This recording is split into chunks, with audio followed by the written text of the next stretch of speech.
Shivkranti TV news अन्याय अत्याचार बेकायदेशीर कृत्य करणाऱ्या विरुद्ध शोषित पीडित न्याय देणारा एकच आवाज शिवक्रांती टीव्ही दिनबंधू न्यूज संपादक सत्यशोधक शंकरराव लिंगे 73 87 37 78 0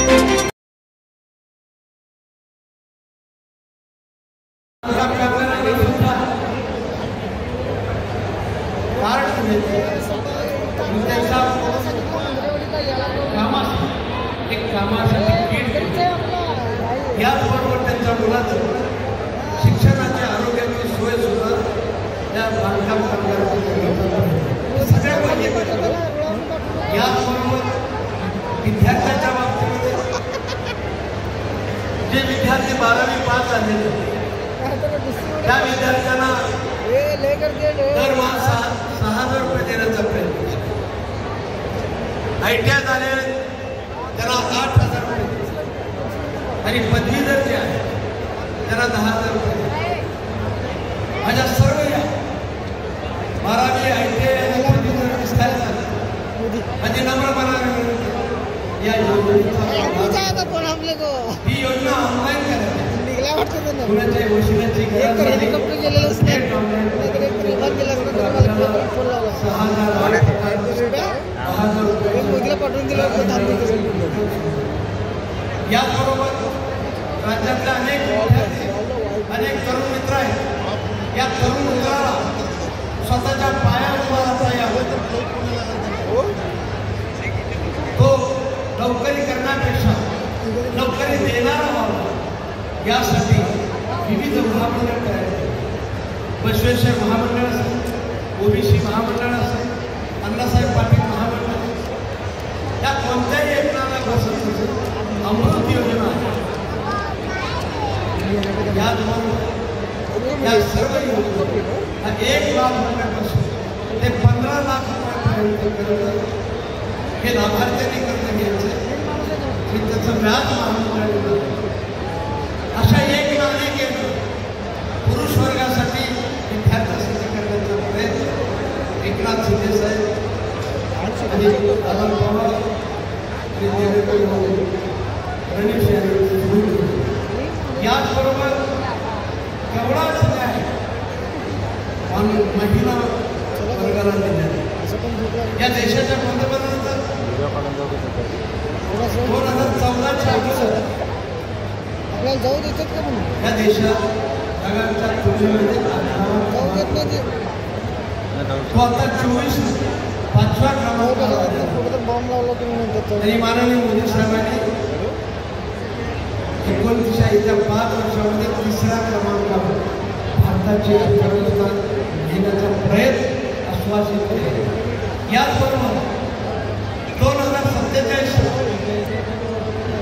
या देशाला स्वातंत्र्य मिळून 100 वर्ष होते आणि या 100 वर्षात विकसित भारत कसा असावा यासाठी तमाम देशवासियांनी सूचना मागवली आणि त्या सूचना एकत्रित करून त्याचा प्रारूप आराखडा 2047 कसा त्याचा तयार विकसित भारत करण्याचं स्वप्न तमाम भारतवर्षाला आणि याच्यामध्ये जाणीवपूर्वक माननीय मोदी साहेबांची इच्छा आहे या देशातल्या 50% या महिला आणि विशेष करून महिलांना सुद्धा न्याय मिळाला पाहिजे. महिला सुद्धा स्वाभिमानाने जगल्या पाहिजे. महिलांनी पुरुषांच्याकडे हात पसरू नये म्हणून महिलांचा सुद्धा मान सन्मान करण्याचा प्रयत्न केला. महिलांच्या सुद्धा वैयक्तिक लाभाच्या योजना यामध्ये आपल्याला आठवतं राज्य सरकारने 50% बसची सवलत दिलेली आहे. बचत गटामध्ये कर्जाच्या मर्यादा वाढवली नाही. बचत गटाने उत्पादन केलेल्या मालाची विक्रीची व्यवस्था राज्य सरकारने जिल्ह्याच्या ठिकाणी आणि मुंबईच्या ठिकाणी मार्केट हब उभा करण्याचा हे या देशातल्या महिलांनी उत्पादन केलेल्या मालाला विक्रीची सोय त्याला न्याय मिळावा म्हणून सातत्याने करण्याचा प्रयत्न. एक लाडकी मुलीचा जन्म झाल्यापासून वय वर्ष 18 पर्यंत वेगवेगळ्या टप्प्यात 1 लाख रुपये देण्याचा संकल्प महाराष्ट्राच्या युती सरकारने केला। याबरोबर सर्वात महत्वाची आणि आवडती योजना म्हणजे मुख्यमंत्री लाडकी बहीण 1,500 रुपये दर देण्याची आता परत जाहीर करण्यात सांगितलंय 2100 रुपये देण्याची। अशा एक अनेक पुरुष वर्ग असेल किंवा महिला वर्ग असेल याच्यासाठी योजना सुरू केली। माझी नम्रपणाने आपल्याला विनंती आहे, 2019ला उबाटाचं सरकार आलं आणि उबाटाच्या सरकारने काय केलं तर देवेंद्र फडणवीसच्या योजना सर्व बंद करण्याचा प्रयत्न केला। आणि आपण जर चुकला, महाराष्ट्रातली जनता चुकली, सोलापूर जिल्ह्यातली जनता चुकली, तर मला असं वाटतंय उबाटाचं एकच ध्येय असणार आहे। एकनाथ शिंदे साहेबांच्या नेतृत्वाखाली आता ज्या मी सांगितल्या या योजना याच्यापेक्षा अधिक योजना आहे, या योजना आपल्याला बंद करायच्या आहेत का हा माझा तुम्हाला प्रश्न आहे। आणि म्हणून माझी तुम्हाला विनंती आहे, या योजना आपल्याला कंटिन्यू करायच्या असतील, सार्वजनिक विकासाच्या योजना करायच्या असतील, वैयक्तिक लाभाच्या योजना किंवा ह्याच्यामध्ये वाढ करायची असेल तर आपल्याला नम्रपणाने विनंती करतोय, जागे व्हा। या लोकांच्या भूलथापाला बळी पडू नका, खोट्या आश्वासनाला बळी पडू नका, कोणत्याही दबावाला बळी पडू नका।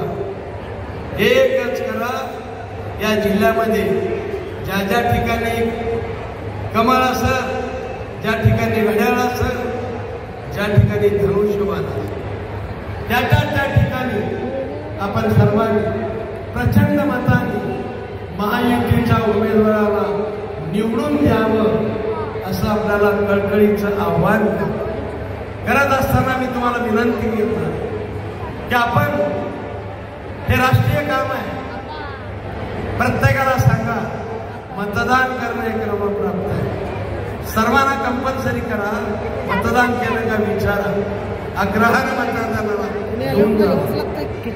आणि म्हणून तुम्हाला सगळ्याला विनंती करतो की त्या 20 तारखेला आपण महायुतीच्या सर्व उमेदवाराला निवडून देऊ। महाराष्ट्रामध्ये परत एकदा महायुतीचं सरकार आपल्या सर्वांच्या आशीर्वादानं आणावं असं कळकळीचं आवाहन करतो। मला संयोजकाने बोलण्याची संधी दिली त्याबद्दल संयोजकाचं मनापासून आभार, धन्यवाद। जय हिंद, जय महाराष्ट्र।